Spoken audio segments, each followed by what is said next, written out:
Right, so here we have the Aldi remote control car. Now these are the fresh batteries here, and Aldi reckon that the car goes 9 miles an hour.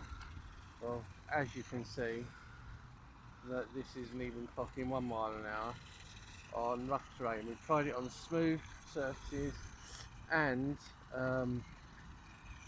gravel. It doesn't even work. You know, it's so poor.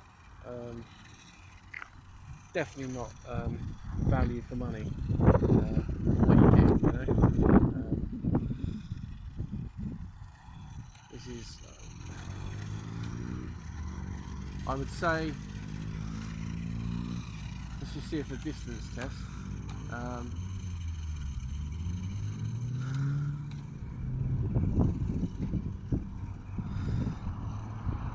Yeah, I would say distance test is quite good, but speed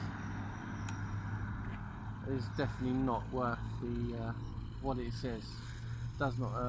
What's the old saying? You know, doesn't do what it says on the tin. So yeah, definitely very disappointed. Thought this would be a fun little you know, thing to take out and mess around with. So I definitely think this will be going back to Aldi, unfortunately. Never mind. So there you go, guys. Just a quick video update and just show you